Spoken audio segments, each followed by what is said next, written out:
Hello students, welcome back to Aspire Academy. Myself Afreen and this is my fourth lecture on class 10th topic that is heredity.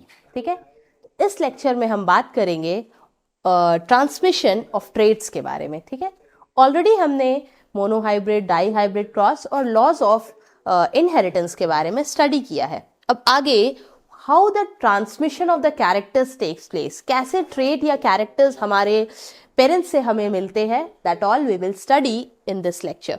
ठीक है, so this is all about जो हम पढ़ने वाले हैं, transmissions of trait. What is trait? Trait पहले क्या है ये जानते हैं. Trade is a character. Trade किसको बोल सकते हो आप? कैरेक्टर्स को. जैसे आपके हेयर के कलर्स हो, आई का कलर हो, आपका कॉम्प्लेक्शन हो, तो ये सारे ट्रेड्स हमें अपने पेरेंट्स से मिलते हैं. ठीक है, दिस इज ऑल, जैसे हम लोग बोलते हैं कि जेनेटिक्स है, ये हमें जो भी चीज़ मिलता है अपने पेरेंट्स से, that is all about genetics. तो इसमें जेनेटिक्स क्या है? जीन्स के बारे में स्टडी करते हैं हम, हेरिडिटी के बारे में पढ़ते हैं. ओके, सो ट्रांसमिशन कैसे होता है ट्रेड्स का, वी विल सी दैट. इसके लिए सबसे पहले ये डायग्राम देखते हैं. सबसे पहले हमें पता है कि एक सेल है, we are made up of cell. हमारा जो बेसिक यूनिट है वो है सेल. सेल के अंदर होता है न्यूक्लियस. न्यूक्लियस के अंदर होते हैं thread like substance that is known as genetic material, जो कि क्रोमोसोम्स बन जाते हैं सेल डिवीजन के समय. तो क्रोमोसोम्स कहाँ होता है? न्यूक्लियस में. अब क्रोमोसोम्स के अंदर क्या होते हैं? क्रोमोसोम्स के अंदर डीएनए होता है. ठीक है, क्रोमोसोम्स के अंदर क्या होते हैं? डीएनए होता है. जैसे आप देख रहे हो ये हेलिकल स्ट्रक्चर है डीएनए का. इस तरह से सिंपल वे में हम लोग हेलिक्स बनाते हैं डीएनए का. ठीक है, डीएनए हेलिक्स. तो डीएनए के हेलिकल स्ट्रक्चर जो आप देख रहे हो, यहाँ पे एक पर्टिकुलर सेगमेंट ले लेंगे, एक पर्टिकुलर पार्ट ले लेंगे आपके डीएनए का. ठीक है, ये डीएनए का एक पर्टिकुलर सेगमेंट को जब आप स्टडी करते हो तो इसमें क्या है? जीन्स होते हैं. ठीक है, व्हाट आर दैट? जीन्स में ऐसा क्या होता है? देयर आर द कैरेक्टर्स, वहां पे ट्रेड्स प्रेजेंट होते हैं. ठीक है, सो दीज आर, आपने देखा सेल के अंदर न्यूक्लियस, न्यूक्लियस के अंदर है क्रोमोसोम, क्रोमोसोम्स के अंदर है डीएनए, डीएनए के अंदर है जीन्स. ठीक है, so how the things goes on we will see. So all living organisms we know, जितने भी ऑर्गेनिजम्स होते हैं सबके जो यंग वंस होते हैं बिल्कुल सिमिलर होते हैं अपने पेरेंट्स से. ठीक है, ऑलरेडी हम ये भी जानते हैं कि ह्यूमन बींग्स के जो ऑफस्प्रिंग होते हैं, चिल्ड्रंस होते हैं, बेबीज होते हैं, सिमिलर टू आवर पेरेंट्स. हमारे भी आईज, नोज, ईयर्स सब अपने पेरेंट्स के जैसा, not like cow, buffalo. Cow के बेबीज अपने पेरेंट के जैसे होते हैं, बफेलो के अपने. सो इन दिस वे लॉयन है, टाइगर है, सबके बेबीज अपने पेरेंट्स से सिमिलर है.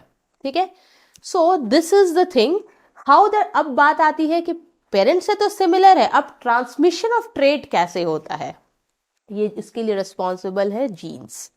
सो all living organism produces their own kind, अपने जैसा ऑर्गेनिजम्स बनाता है. So there must be something common. तो सब में हमें क्या है? सबके सेल्स में न्यूक्लियस है, सबके सेल में क्रोमोसोम है, और फाइनली आप बोल सकते हो जीन्स है. So in scientific term we call it trait. तो ये कैरेक्टर जो हमें मिलते हैं ना, तो कैरेक्टर तो नॉर्मल टर्म है, लेकिन साइंटिफिक टर्म में हम उन्हें क्या बोलते हैं? ट्रेट बोलते हैं. ठीक है, so that is pass from parents to offspring, और यही ट्रेट हमें पेरेंट्स से ऑफस्प्रिंग में आती है. ठीक है, पेरेंट्स से क्या होता है ये कैरेक्टर या ट्रेट? पेरेंट्स से during the time of the reproduction के समय, या न्यू ऑर्गेनिजम्स जब बनते हैं सेक्सुअल रिप्रोडक्शन के समय, क्या होता है? वो कैरेक्टर पेरेंट्स से बेबीज में या न्यू ऑफस्प्रिंग्स में आ जाते हैं, and these traits are transferred. और ये किसके हेल्प से होता है? वी नो कि सेक्सुअल रिप्रोडक्शन के समय ये कैरेक्टर्स ट्रांसफॉर्मेशन होता है, बट कौन करता है? Who is responsible for that? So it is that gene. ठीक है, इसके लिए सबसे बड़ा रिस्पॉन्सिबल कौन है? Genes are responsible, because it is known as the unit of heredity. तो इसी जीन्स को हम और क्या बोलते हैं? Unit of heredity. Unit of heredity बोलते हैं. ठीक है, सो अब ये कहाँ पे है? ये unit of heredity, that means ये जीन कहाँ पे है?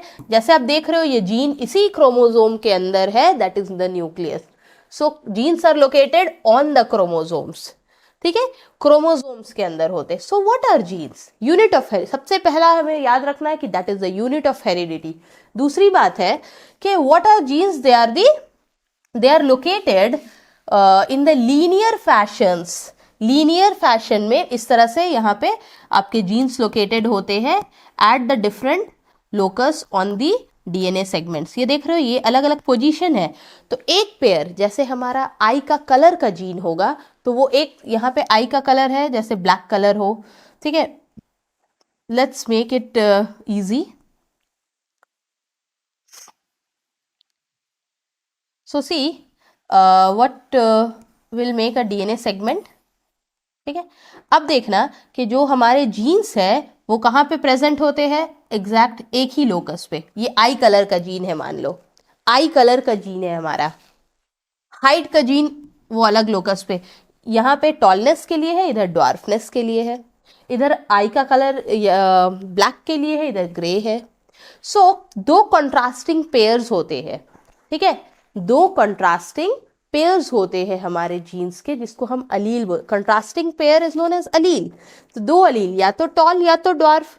तो इस तरह से डीएनए के सेगमेंट्स या आप बोल सकते हो जीन्स प्रेजेंट होता है हमारे क्रोमोसोम में। So where are the genes present? They are present on the chromosomes in the linear fashion. Linear इस तरह से, क्योंकि हमारा डबल हेलिकल स्ट्रक्चर जो क्रोमोसोम या आप बोल सकते हो डीएनए का है, वहां पे प्रेजेंट होता है। So they are the carrier of genes. सो आप ये भी बोल सकते हो क्रोमोसोम्स आर द कैरियर। आप बोल सकते हो कि क्रोमोसोम्स ही कैरियर है जीन्स का। जीन को अपने साथ रखता है कौन? क्रोमोसोम। सो कैरियर यही है। So a segment of the DNA, ये डीएनए का एक पार्ट हमने ले लिया, या यहाँ पे देखो एक सेगमेंट हमने डीएनए का अगर ले लिया, ठीक है। So what happen on a chromosomes which provide the informations for one protein is gene. So what is the thing कि ये सारे हमारे जो कैरेक्टर्स है, जीन्स है, प्रेजेंट होता है डीएनए सेगमेंट के ऊपर, और डीएनए कहाँ होता है? क्रोमोसोम में। सो फाइनली हम बोल सकते हैं कि ये सारी चीजें हमें कहाँ देखने मिलती है। सबसे पहले वी कैन सी कि डीएनए कहाँ प्रेजेंट होता है? क्रोमोसोम में, ठीक है। क्रोमोसोम्स के अंदर डीएनए होता है। डीएनए के अंदर क्या होता है? जीन्स होते हैं। जीन्स के अंदर क्या होता है? इंफॉर्मेशन होता है। इस जीन्स के अंदर क्या होता है? इंफॉर्मेशन होता है, ठीक है। इंफॉर्मेशन, और ये आप सिंपल बोल सकते हो कोड्स होता है, ठीक है, जिसे डीकोड किया जाता है प्रोटीन के थ्रू, और फिर आगे के इंफॉर्मेशन कैरी ऑन होते हैं। सो सिंपल हम ये बोल सकते हैं कि क्रोमोसोम्स के अंदर डीएनए, डीएनए के अंदर जीन्स, जीन्स के अंदर इंफॉर्मेशंस, और वो इंफॉर्मेशंस क्या होता है? प्रोटीन इन्हें प्रोटीन बनाता है, ठीक है, प्रोटीन बनाएगा। सो ये इंफॉर्मेशंस हो गया, प्रोटीन बनाएगा। अब प्रोटीन बनाने का काम जो है, हु इज डूइंग दैट? ये ribosomes. You know protein synthesis, अगर आप बेसिक सेल चैप्टर पढ़े हो तो उसमें पढ़े होगे कि राइबोसोम्स का काम है प्रोटीन सिंथेसिस। तो ये प्रोटीन बनाने का काम यहाँ पे कौन करता है? राइबोसोम्स, ठीक है। यहाँ पे प्रोटीन बनाने का काम कौन कर रहा है? राइबोसोम्स, ठीक है। सो डीएनए से जीन बना, जीन से इंफॉर्मेशन, जीन्स में इंफॉर्मेशन होता है, वी कैन से जीन्स के अंदर इंफॉर्मेशन होता है, इसे ही डिकोड करके फिर प्रोटीन बनाया जाता है। That is done by the help of ribosomes. तो ये पूरा रोल जो है ये जीन्स प्ले कर रहा है। ये जेनेटिक ट्रांसमिशन जो कैरेक्टर्स का जीन्स करता है, ठीक है। सो इसमें जीन्स के अंदर इंफॉर्मेशन होते हैं। Let's come to the previous, just focus on the last line. A segment of the DNA on the chromosomes which provide the information, जो पार्ट आपको इंफॉर्मेशन दे रहा है, ठीक है, जिस सेगमेंट से आपको इंफॉर्मेशन मिल रहा है, क्या करता है ये? For one protein. तो सेगमेंट में क्या होता है? इंफॉर्मेशन प्रोटीन के फॉर्म में होता है। So that one protein is known as gene, ठीक है। तो ये आपका डीएनए में होता है जीन्स, जीन्स के अंदर प्रोटीन होते हैं, और ये प्रोटीन को बनाने का काम कौन करता है? राइबोसोम। डाइप्लॉइड ऑर्गेनिज्म अब क्या है? We know human beings we are diploid. 2n number of chromosomes होता है हमारे पास, ठीक है। 2n number of chromosomes. Diploid organism को आप और कैसे बोल सकते हो कि जिनके क्रोमोसोम्स पेयर में होते, 2n number of the diploid, we are diploid. So all chromosomes are present in the pair. Total हम में कितना क्रोमोसोम्स है? Total 46 chromosomes are there. इतने क्रोमोसोम्स है, और अगर हम पेयर में बात करें तो वी आर हैविंग 23 पेयर्स। ठीक है, पेयर में 23 है और टोटल कितना है? 46। तो वी आर डाइप्लॉइड, हम लोग डाइप्लॉइड ऑर्गेनिजम्स है। ठीक है, so chromosomes are present in the pair within the cell of the nucleus. Yes, cell के अंदर न्यूक्लियस है, न्यूक्लियस के अंदर प्रेजेंट होता है क्रोमोसोम्स, और क्रोमोसोम्स नंबर हमारा क्या है? 46 क्रोमोसोम, दैट मीन्स 23 पेयर। ठीक है, हो गया। अब देखते हैं what is the two allele of the pair are always located on the same position on the chromosomes. So हमने अभी देखा था डीएनए का सेगमेंट। ठीक है, हमने डीएनए का सेगमेंट देखा था, तो बोल रहा है यहाँ पे लाइन में क्या बताया गया है? 2 अलील्स। ये टॉलनेस के लिए है, ये ड्वार्फनेस के लिए स्मॉल टी है। ठीक है, तो ये 2 alleles are located on the same position, इसका सेम होगा। ठीक है, ठीक है, अगर आपका डीएनए का एक सेगमेंट ले रहे हो तो ये जीन्स का जो एलील जहाँ पे प्रेजेंट है एलिलिक फॉर्म में, पेयर के फॉर्म में, वो एक ही लोकस पे होगा, या आप बोल सकते हो सेम पोजीशन पे होगा, पोजीशन सेम होगा। तो 2 पेयर एक ही पोजीशन पे प्रेजेंट होगा, 2 पेयर एक पोजीशन पे प्रेजेंट होगा in the chromosome, and both the parents contribute. और ये जो 2 फॉर्म देख रहे हो, टॉलनेस और ड्वार्फनेस वाला, ये हमें दोनों पेरेंट्स से मिलते हैं। मदर से भी गेन होता है और फादर का भी है ये। तो ये दोनों ट्रेट हमें मदर फादर दोनों से मिल रहे हैं, एक मदर से तो दूसरा फादर से मिल रहा है, और ये एक ही पोजीशन पे प्रेजेंट है। कहाँ पे प्रेजेंट है? क्रोमोसोम्स पे प्रेजेंट है। So that means the both the parent contribute, दोनों पेरेंट्स अपने अपने एक एक अलील जो है कंट्रास्टिंग पेयर, एक हमें फादर देते हैं, एक मदर से आता है। So they contribute a copy of the same gene. ठीक है, and during meiosis, you know, gamete formation के समय क्या होता है? ड्यूरिंग मियोसिस गैमेट रिसीव, तो गैमेट फॉर्मेशन जब होता है तो we know meiosis is a reductional division. तो बात सिंपल सी ये है, अगर मदर का भी 2n क्रोमोसोम, मतलब टोटल 46 क्रोमोसोम आ गया, फादर से भी 46 आ गया, तो एक्स्ट्रा बहुत ज़्यादा हो गया क्रोमोसोमल नंबर। तो जो 46 है वो उससे ज़्यादा हो जाएगा, डबल। दैट मीन्स कुछ न्यू ऑर्गेनिज्म बन जाएंगे। तो इसे रोकने के लिए क्या होता है?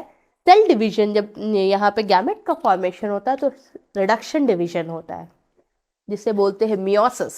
और वो मियोसिस में फादर के अगर 2n है, मदर के 2n है, ठीक है, दोनों से हमें सिर्फ एक मिलेगा। दैट मीन्स फाइनल 2n हमें सिर्फ मिलेंगे। जबकि बनना, अगर ऐसा होता, अगर इसमें माइटोसिस होता तो 4n हो जाता। यहाँ पे हमें n, फादर से हमें n मिलेगा, मदर से n मिलेगा। ठीक है, फादर से n क्रोमोसोम, मदर से n, फाइनली 2n बन जाएगा। और जैसे ही 2n क्रोमोसोम, मतलब जो ऑफस्प्रिंग होंगे उनमें दोनों कैरेक्टर्स, मदर के भी फादर के भी होंगे। और ये सब कब हो रहा है? मियोसिस, जो कि सेल डिविजन के समय। So the gametes receive only 1 pair, तो एक पेयर मदर से, एक पेयर फादर से हमें मिल रहा है। So hence each gametes has only 1 Aleel of the 1 parent, एक पेरेंट का एक ही अलील हम में आया है।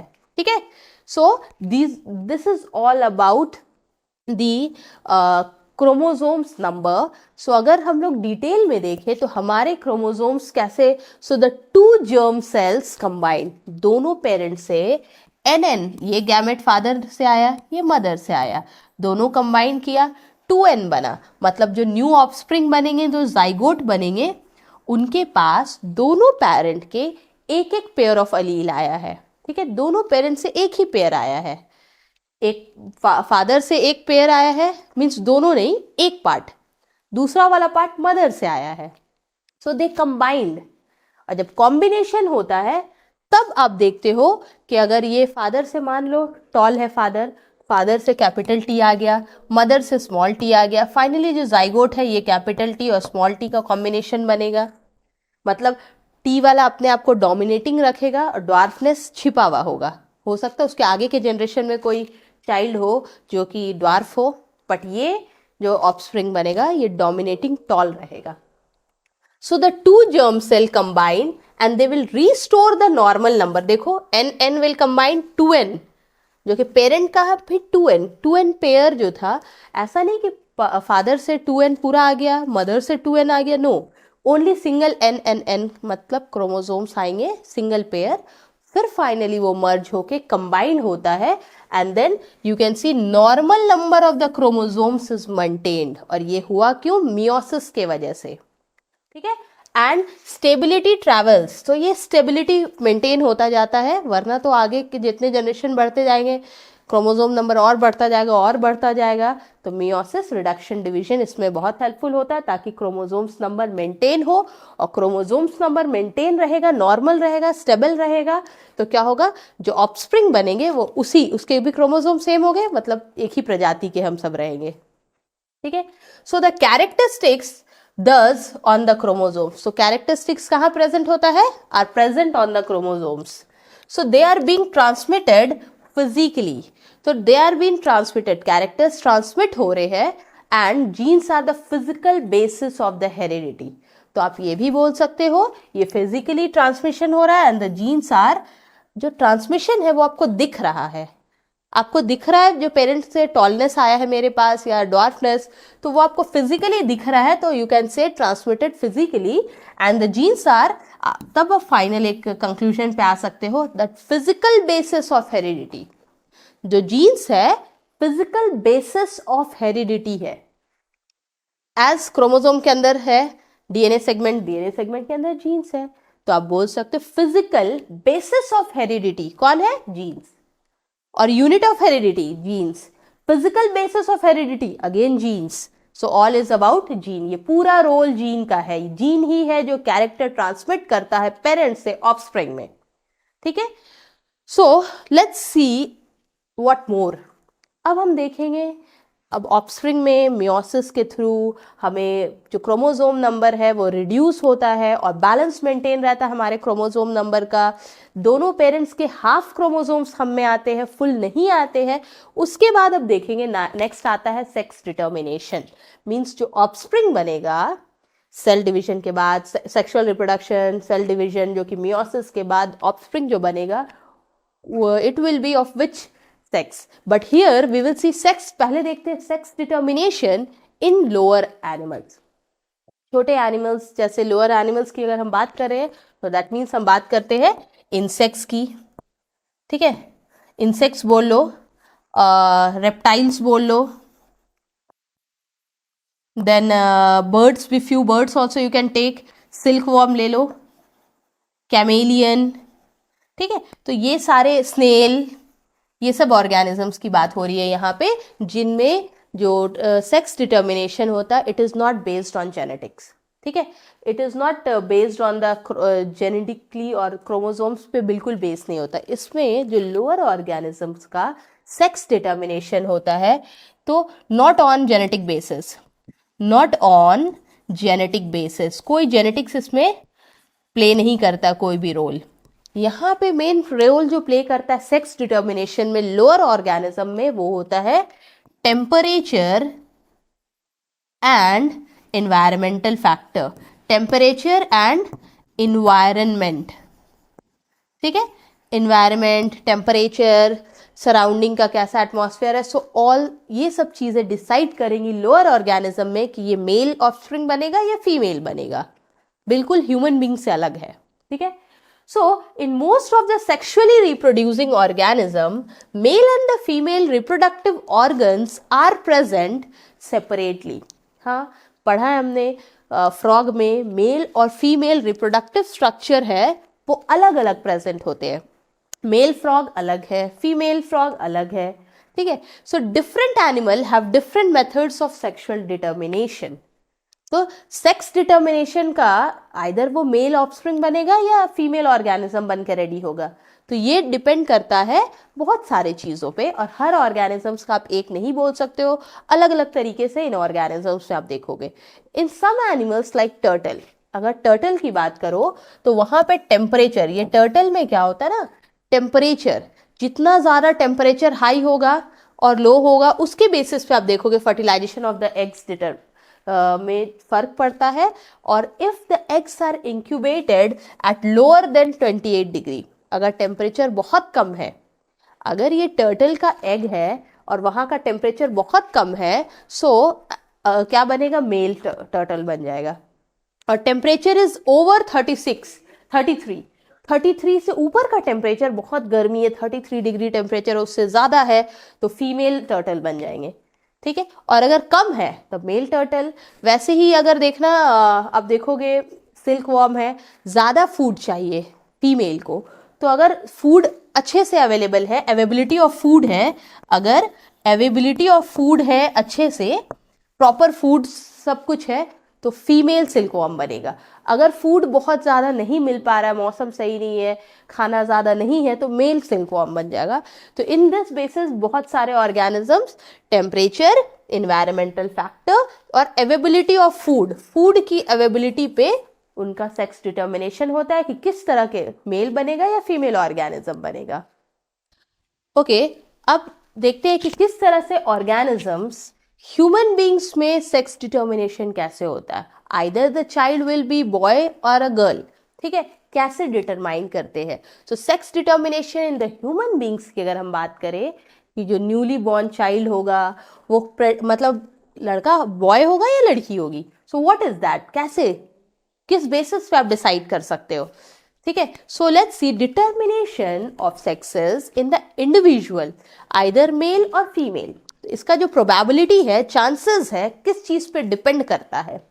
सो determining the sex of the individual at the parental stage, मतलब अभी चाइल्ड का बर्थ नहीं हुआ है और आपको फिर भी पता लगाना है कि आइदर ही और she is a girl child और a boy child. So before birth, अगर बिफोर बर्थ के समय हमें पता लगाना है, so that is all about sex determination.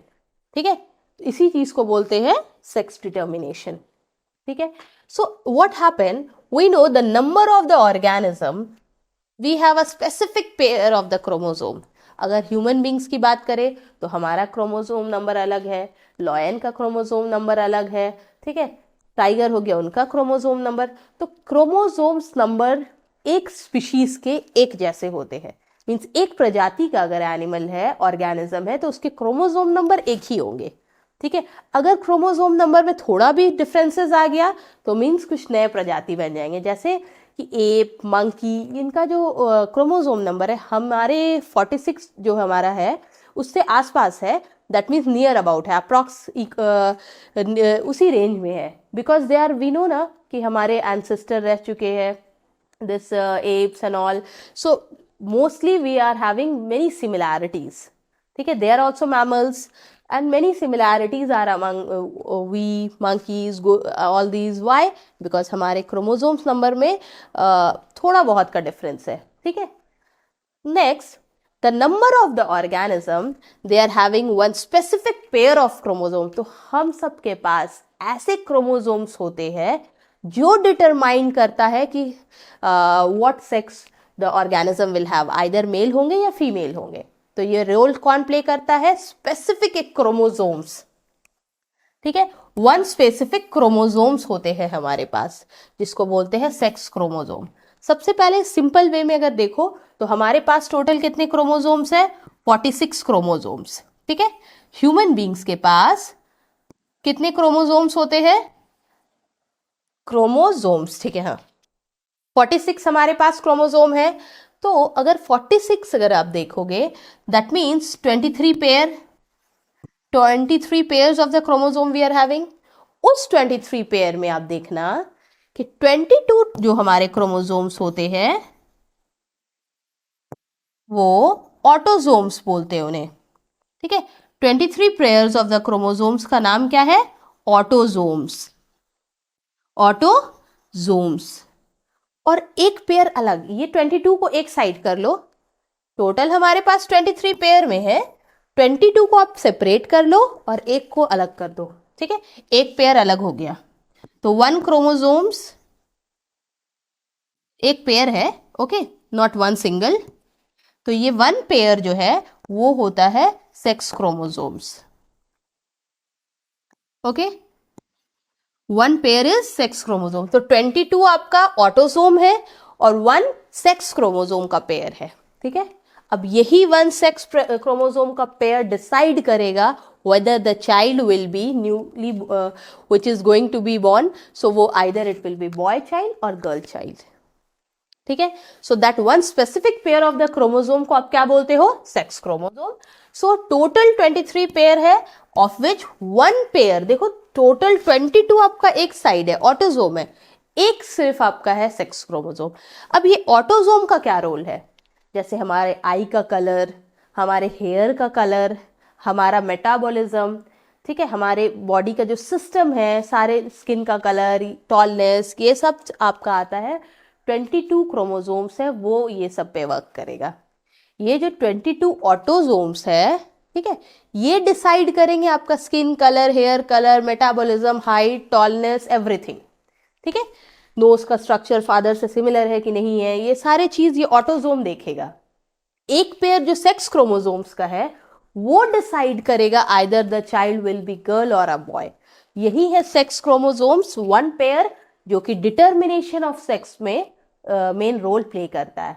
Means ये ऑटोसोम तो आपका डिफरेंट फिजिकल कैरेक्टर्स को देखता है और ये sex chromosome determination of sexes में हेल्प करता है, ठीक है। सो अब देखना हमें ये है कि how does it takes place. So as you can see ये हमारे क्रोमोसोम्स है, क्या है ये डायग्राम जो आप देख रहे हो ये क्रोमोसोम्स का है।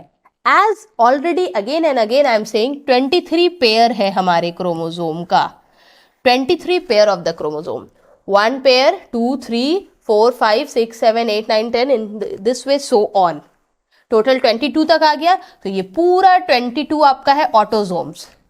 एक पेयर है वो है सेक्स क्रोमोसोम, ठीक है। तो देखो यहाँ पे नाम लिखा normal human karyotype, karyotype means chromosomes का टाइप्स है यहाँ पे। तो सेक्स क्रोमोसोम्स जो होते हैं वो मेल में अलग होते, फीमेल में अलग होते। और जहां तक ऑटोसोम्स की बात थी, मेल और फीमेल के ऑटोसोम्स सेम होते हैं। Means male person, male human हो या फीमेल हो, सो ऑटोसोम सेम होता है, ठीक है। ऑटोसोम्स सेम रहेगा किसमें, चाहे वो मेल हो चाहे वो फीमेल हो, ठीक है। मेल और फीमेल में ऑटोसोम्स में कोई डिफरेंसेस नहीं होंगे, सबके सेम होंगे क्रोमोसोम। लेकिन जो सेक्स क्रोमोसोम है मेल पर्सन में, मेल ह्यूमन में और फीमेल ह्यूमन के डिफरेंट होते हैं, ठीक है। सो उसी के बारे में अब हम देखते हैं। So let's see, there are the 2 types of the sex chromosome, X and Y. और ये जो सेक्स क्रोमोसोम की बात हमने की, जो मेल और फीमेल में अलग होते हैं, वो कौन से क्रोमोसोम है, एक्स एंड वाई क्रोमोसोम। इसका नाम स्पेशल एक नाम है एक्स एंड वाई क्रोमोसोम, ठीक है। तो ऑलरेडी हमने देखा ये 22 पेयर सब में सेम है, 22 पेयर्स ऑलरेडी सेम। अ फीमेल कंटेन 22 तो सब में सेम है। अब जो अलग पेयर बचा है हमारे पास, तो अगर मेल पर्सन होगा, मान लो किसी ह्यूमन फीमेल की अगर हम बात करें, तो फीमेल में ये पूरा सेम होगा, ठीक है। लास्ट वन जो सेक्स क्रोमोसोम होगा वो एक्स एक्स होगा, एक्स और एक्स। लास्ट वाला पेयर जो 22 पेयर तो ऑलरेडी ऑटोसोम है, एक पेयर जो बचा है तो दोनों एक्स होंगे, तो फीमेल होगी, जो चाइल्ड होगा वो फीमेल हो जाएगा। और अगर एक्स और वाई का कॉम्बिनेशन हो, एक्स और साथ में वाई है, that child will be male. तो एक्स एक्स क्रोमोसोम अगर सेम है, दोनों पेयर सेम है, that means female. And X Y that is heterozygous condition अगर होगा तो समझ जाना कि वो मेल पर्सन को रिप्रेजेंट कर रहा है। So a female contain 2 X chromosome. तो फीमेल में जो क्रोमोसोम सेक्स क्रोमोसोम है, फीमेल के जो सेक्स क्रोमोसोम है वो दोनों एक्स होते हैं, ठीक है। And while the male person के जो सेक्स क्रोमोसोम है, एक एक्स होता है, दूसरा वाई होता है। दैट मीन्स अगर फीमेल में दोनों क्रोमोसोम सेम है sex chromosome, so you can call it homomorphic. और अगर फीमेल्स में दोनों क्रोमोसोम्स अलग अलग है, एक्स और वाई क्रोमोसोम दोनों डिफरेंट है, then it can be heteromorphic. आप बोल सकते हो हेटेरो मीन्स अलग अलग, मॉर्फिक मीन्स स्ट्रक्चर में, ठीक है। और होमो मीन्स सेम, एक्स एक्स दोनों में सेम है, that means it is homomorphic. So that means sex chromosomes जो मेल में होते हैं वो एक्स एंड वाई क्रोमोसोम्स देखने मिलता है, और अगर फीमेल में एक्स एंड एक्स दोनों सेम होते हैं, ठीक है। So rest 22 pair of the chromosomes are exactly similar. हमने पढ़ा कि जो 22 ऑटोसोम्स है वो सब में मेल फीमेल सब में सेम होते हैं, ठीक है। Next, at the time of the reproduction during the gamete formation the pairs chromosomes separate। अब देख रहे हो जो आप फीमेल में XX और मेल में X एंड Y, जब गैमेट फॉर्मेशन के समय आता है तो ये X, जैसे अगर मान लो there are the two parents है, मदर एंड फादर, दो पेरेंट्स है, तो हम में से उनका जो क्रोमोसोम्स आता है, n number of chromosomes parents से आते हैं, पूरे के पूरे नहीं आते, उनका हाफ आता है हम में। So for that just come to the next slide. देखते हैं अब कि पेरेंट्स, मान लो ये मदर है, तो मदर से जो हमें क्रोमोसोम्स आएगा, मदर के सेक्स क्रोमोसोम्स जो हमें आएंगे तो वो क्या हो, XX क्रोमोसोम्स है, फादर के है XY है। तो अब जो चिल्ड्रंस में जो क्रोमोसोम आएगा, या तो मदर का X आ गया, या तो फादर के Y वाले ने पेयर बनाया, ऐसा हो सकता है। ये भी हो सकता है कि मदर के X क्रोमोसोम ने फादर वाले X क्रोमोसोम के साथ कंबाइन। सो ये हो सकता है कि क्रोमोसोम्स X या Y, इसके मदर के X क्रोमोसोम फादर के Y क्रोमोसोम के साथ कंबाइन करे। दूसरा ऑप्शन ये भी है कि मदर के X क्रोमोसोम फादर वाले X क्रोमोसोम के साथ कंबाइन करे। अगर X और X का कॉम्बिनेशन बन रहा है, that means the child will B daughter, ठीक है, गर्ल चाइल्ड होगा। जो न्यू बॉर्न चाइल्ड होने वाले, that means not taken birth, that will be girl child, ठीक है। और अगर X एंड Y का कॉम्बिनेशन बना है, एक पेरेंट से हमें X मिले हैं, दूसरे से Y मिला है, दैट मीन्स यहाँ पे the new born child will B, that means it will be boy, ठीक है। तो इन this way again come back to the previous, as we have seen at the time of the reproduction, the time of the gametes formation, the pair of the chromosomes separate। तो हमने देखा कि वही sex chromosome है, separate होता है, X पापा mother के XX और इधर XY फादर के, तो कोई एक ये पहले सेपरेट होगा, ठीक है। मदर वाले क्रोमोसोम सेपरेट हो गए, फादर वाले सेपरेट हो गए। अब कॉम्बिनेशन देखा जाएगा कि मदर वाले X और फादर वाले X भी कंबाइन कर सकते हैं, या मदर वाले X और फादर वाले Y भी कंबाइन कर सकते हैं। So in this way the crossing over of the chromosomes will take place. So thus the two type of the gametes are formed, ठीक है, इन मेल्स। मेल्स में दो क्रोमोसोम है, X chromosome and the another Y, दूसरा one Y भी है, X और Y, लेकिन मदर में एक ही जैसे दो क्रोमोसोम है, दैट मीन्स X है, सिर्फ X क्रोमोसोम होते हैं।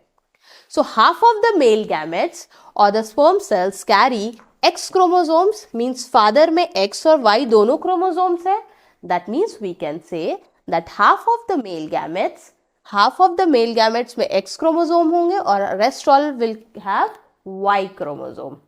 मदर के दोनों हाफ, एक हाफ को लो वो भी X, दूसरा हाफ वो भी X, तो मदर से जो क्रोमोसोम आने के चांसेस है that is all X chromosome.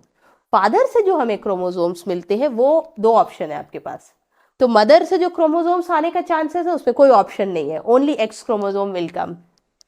Father से जो क्रोमोसोम्स आते हैं वो X और Y दोनों में से दो ऑप्शन है, आइदर दिस और दैट। अगर फादर से भी X क्रोमोसोम्स मिल गए, फादर से भी X, मदर से भी X, ठीक है, that means the child will be girl. और अगर मदर से X मिला लेकिन फादर से Y क्रोमोसोम्स आ गया, that means the child will be son or a boy child. So the 22 pair of the autosomes are equally distributed in the females and the males। तो जो हम sex chromosomes की बात करें तो वहां पे चेंजेस आता है। ऑटोसोम्स तो दोनों में इक्वली डिस्ट्रीब्यूटेड है, चाहे वो मेल हो चाहे वो फीमेल हो। मतलब स्पर्म सेल्स और ओवम सेल्स में जो क्रोमोसोम होते, ऑटोसोम है वो सेम, ऑटोसोम तो होगा नहीं, दैट मीन्स बॉडी के सेल्स में 22 पेयर ऑफ द क्रोमोसोम्स जो होगा both in the sperm cells and the ovum, and hence they are similar in the term, ठीक है, देखने में एक जैसे होंगे। And next the females has, तो अगर आपने देखा कि ऑटोजोम तो सेम है, मतलब ऑटोजोम हमारा 22 का पेयर है और 1 सेक्स क्रोमोजोम है। तो 22 पेयर, दैट मीन्स उसको डबल करो, 2n करोगे तो 44 हो गया। तो 44 पेयर्स हो, no we can not write pair, yes. अब हम सिर्फ ओनली 44 लिखेंगे। वाई 44? बिकॉज पेयर वाला वर्ड हट गया है। 22 अगर लिखते हो तो पेयर लिखोगे, एंड 44 क्रोमोजोम्स आर देयर, बनना तो 46 है ना। तो और दो, आइदर हमें मदर से XX मिल जाएंगे, अगर ये कॉम्बिनेशन बनता है 42 क्रोमोजोम्स आपका सेम है और साथ साथ सेक्स क्रोमोजोम्स दोनों XX है, then you the child will be girl, ठीक है। और अगर 44 दोनों में से पेरेंट्स से सेम आ गए, 44 क्रोमोजोम्स अगर आए हैं किसी चाइल्ड में और साथ फादर से Y आ गया और मदर से X आ गया, so the child will be, here you can say boy child will take birth, ठीक है। The sex of the offspring will be determined by the chromosomes X और Y। तो differences कौन बना रहा है यहाँ पे? मदर वाले से डिफरेंसेस नहीं हो रहे, फादर के क्रोमोसोम से डिफरेंसेस हो रहे, ठीक है। So this is all about your sex determination, that means whether the new upcoming child, जो unborn child, either it will be male one और female होगा, तो we can determine, but normally इस प्रोसेस को कंटिन्यू नहीं किया जाता है। ये टेक्निक है पर यूज में we are not allowed for that, okay, but these are the common things जिससे डिटर्मिनेशन किया जा सकता है, ठीक है। So finally, what happened at the time of fertilization? That means male gamete and female gamete fuses, ठीक है। Mail और फीमेल गैमेट्स, सिंस ये रिप्रोडक्शन का प्रोसेस है और सेक्स क्रोमोसोम्स यहाँ पे रोल प्ले करेगा, ऑटोजोम्स जो है वो साइड में है अभी, ठीक है। तो at the time of fertilization, when the sperm cells and the egg cells unite, fusion of the gametes takes place, ठीक है। Sperm cells and the ovum cells both are bringing the n number of the chromosomes, ठीक है। दोनों से हमें n number of chromosomes मिल रहे हैं। so when the n number of the chromosomes unite to form zygote, तो हमें 2n मिल रहे हैं, ठीक है। and it is all during ये process, fusion of the gametes को क्या बोलते हैं? fertilization। Fusion of the male and the female gamete is known as fertilization, और फर्टिलाइजेशन के प्रोसेस से आपको जो रिजल्ट मिल रहा है दैट इज जाइगोट। ये बना आपका zygote, and each individual inherit one of the two possible combination from the parents. तो हम इस स्पर्म सेल्स में हम ये लिख सकते हैं एक्स एंड वाई, दो क्रोमोसोम्स की चांसेस है हमारे पास, और जो ओवम सेल्स है उसमें both x and x chromosomes की चांसेस है, ठीक है। सो जाइगोट, जो जाइगोट बनेगा अगर वो x और x का कॉम्बिनेशन रखता है, that means 1 x from mother, ये मदर से मिलेगा, और दूसरा 1 एक हमें मदर से मिलता है, और y and the next 1 from father, क्योंकि फादर में भी x क्रोमोसोम्स है। So 1 from the father, 1 from the mother, and it develop into x और x क्रोमोसोम्स का जब हमें ऑप्शंस मिल रहा है, then the child will be female. And if the zygote, जो जाइगोट बना और उसमें एक्स और वाई दो तरह के क्रोमोसोम्स मिल रहे हैं आपको, ठीक है, 1 from the mother and 1 from the father, so the child will again be the boy child. यहाँ पे देखो, फीमेल से X and X chromosome, male से X and Y chromosome, combination X, ये एक्स अगर इस एक्स के साथ कंबाइन करा female, this X from that Y again male, this x from this x, अगर x और x का कॉम्बिनेशन हो रहा, 1 from the mother, another from the father, again female, ठीक है। And 1 x and 1 y from mother and 1 from father, again it is male. So this, in this way the sex determination goes on. ये process है sex determination का, ठीक है। तो आज के लेक्चर में और इसके जितने भी प्रीवियस हमने लेक्चर कवर अप किया, उसमें हमने पूरे हेरिडिटी को कवर अप किया। आई होप कि आपका मोनोहाइब्रिड, डाईहाइब्रिड, क्रॉस का कॉन्सेप्ट क्लियर है। Even transmission of the trait, जो आज के लेक्चर 4th में हमने देखा, ट्रांसमिशन ऑफ ट्रेट्स कैसे होता है जीन्स के हेल्प से, और सेक्स डिटर्मिनेशन कैसे होता है ह्यूमन बींग्स में, लोअर ऑर्गेनिज्म में भी होता है जो कि, बट डिटेल में हमें ह्यूमंस में कैसे सेक्स डिटर्मिनेशन होता है, that concept you have to keep in your mind very proper. The concept आपका होना चाहिए, because these are the important topics. ठीक है, ये sex determination and crossing over, laws of inheritance, these are the important things of this heredity chapter. और हमें पता है कि इवोल्यूशन जो पार्ट है इस चैप्टर में पहले इंक्लूडेड था, अब वो एक्सक्लूड कर दिया गया है, सीबीएसई ने एक्सक्लूड कर दिया है, ये हमारे सिलेबस में अब नहीं है।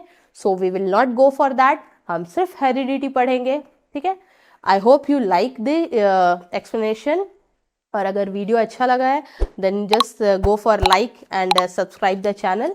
Thank you.